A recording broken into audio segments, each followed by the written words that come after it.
అందరికీ నమస్కారం అండి. వైఫ్ ఆఫ్ సూర్య కథకు స్వాగతం. ఈ కథకు సంబంధించిన మిగిలిన అన్ని పార్ట్స్ కూడా మన ఛానల్లో ప్లేలిస్ట్లో సేవ్ చేయబడి ఉన్నాయండి. ఒకవేళ మీకు ఇంట్రెస్ట్ అయితే కనుక వెళ్ళి చెక్ చేయొచ్చు. ఈ కథను పూర్తిగా వినిన తర్వాత మీకు నచ్చినట్లయితే తప్పకుండా లైక్ చేయండి. అదేవిధంగా సబ్స్క్రైబ్ చేసుకుని మన ఛానల్ని ఎంకరేజ్ చేయవలసిందిగా మనస్ఫూర్తిగా కోరుకుంటున్నానండి. మరిక ఆలస్యం చేయకుండా కథలోకి వెళ్దాం. రాజారావు కూడా తన బెడ్రూంలోకి వెళ్ళిపోతాడు కోపంగా. అతడి వెనుకనే రాజారావు భార్య కూడా వెళ్తుంది కంగారుగా. అసలు ఈ విషయం సూర్యకి ఎలా తెలిసింది అంటూ గదిలో అటు ఇటు నడుచుకుంటూ ఆలోచిస్తాడు రాజారావు. అతడినే గమనిస్తున్న రాజారావు భార్య ఏం జరుగుతుందో అని గుండెలను అరచేతిలో పట్టుకుని అక్కడ సూర్య ఏం చేస్తున్నాడో ఏంటో, నీలే నేను వెళ్దామంటే ఎలా రియాక్ట్ అవుతాడో ఈ మనిషి అని భయంగా ఉంది అని అనుకుంటూ చూస్తూ ఉంటుంది.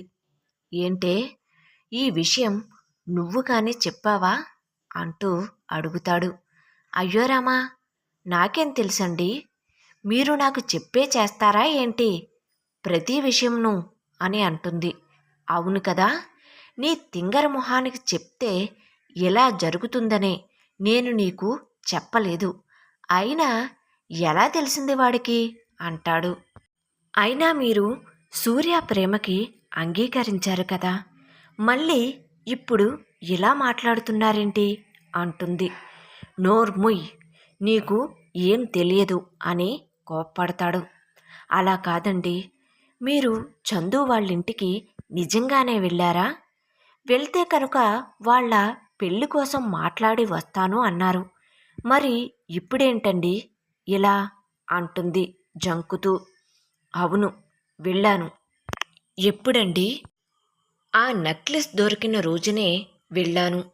ఆ రోజు నేను చందు ఇంటికి వెళ్ళేసరికి వాళ్ళ అమ్మా నాన్నలు ఇద్దరూ ఇంట్లోనే ఉన్నారు. అసలు ఆ రోజు జరిగినది చూద్దాం. రాజారావు కోపంగా చందు వాళ్ళ ఇంటికి వస్తాడు. చందు తల్లిదండ్రులు ఇద్దరూ ఆశ్చర్యంగా చూస్తారు.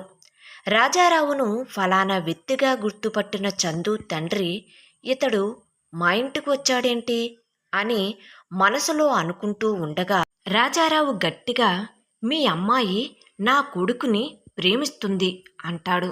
ఆ మాటను విన్న చందు తల్లి భయంగా, అవునా అండి, మాకు తెలియదు ఈ విషయం, కానీ వాళ్ళిద్దరూ అని ఆమె ఏదో చెబుతూ ఉండగా రాజారావు మధ్యలోనే ఆపుతూ, కానీ గీని నాకు అనవసరం, మీ అమ్మాయిని నా కొడుకుకి దూరం చెయ్యండి అంటాడు. కానీ వాళ్ళిద్దరూ ఒకరినొకరు ఇష్టపడుతున్నారు అంటున్నారు అని అంటాడు చందు తండ్రి భయపడుతూ. రాజారావు కోపంగా, ఇష్టపడితే మాత్రం సరిపోతుందా? మా స్థాయికి మీ అమ్మాయి తగినది కాదని మీకు మాత్రం తెలియదా అని అంటాడు. స్థాయి గురించి ఎందుకు మాట్లాడుతున్నారు? మీ అబ్బాయికి మాత్రం తెలియదా మా అమ్మాయి స్థాయి గురించి అని వారి ప్రేమను అంగీకరిస్తున్నట్లుగా వేదనగా మాట్లాడుతుంది చందు తల్లి. రాజారావు గట్టిగా, మీరు నా మాట వినవలసిందే, లేకపోతే అని ఇరువురును బెదిరింపుగా చూస్తాడు. చందు తండ్రి భయపడుతూ, లేకపోతే ఏంటి అంటాడు. రాజారావు కోపంగా, మీ అమ్మాయి భవిష్యత్తు నాశనం అవుతుంది, జాగ్రత్త అని అంటాడు.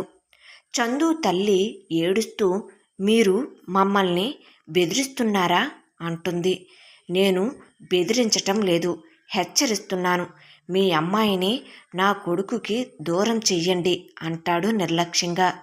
తరువాత రాజారావు కోపంగా అక్కడి నుండి వెళ్ళిపోతాడు. చందు తల్లిదండ్రులు భయంతో ఒకరినొకరు చూసుకుంటారు. ఇప్పుడు ఏం చెయ్యాలి అని నిస్సహాయంగా కుర్చీలో కూలబడతాడు చందు తండ్రి. మన బిడ్డ భవిష్యత్తు గురించి ఆలోచించాలండి అంటుంది చందు తల్లి ఏడుస్తూ. ఆ తరువాతనే సూర్య అనే అబ్బాయితో పెళ్లి చూపులకి ఏర్పాటు చేస్తారు చందు తల్లిదండ్రులు. జరిగినదంతా వినిన సూర్య తల్లి నోటికి పవిట చెంగును అడ్డుగా ఉంచుకుని ఏడుస్తుంది. కొడుకు ఇష్టానికి వ్యతిరేకంగా వ్యవహరించిన భర్త తీరుని చూసి. ఎంత పని చేశారండి మీరు.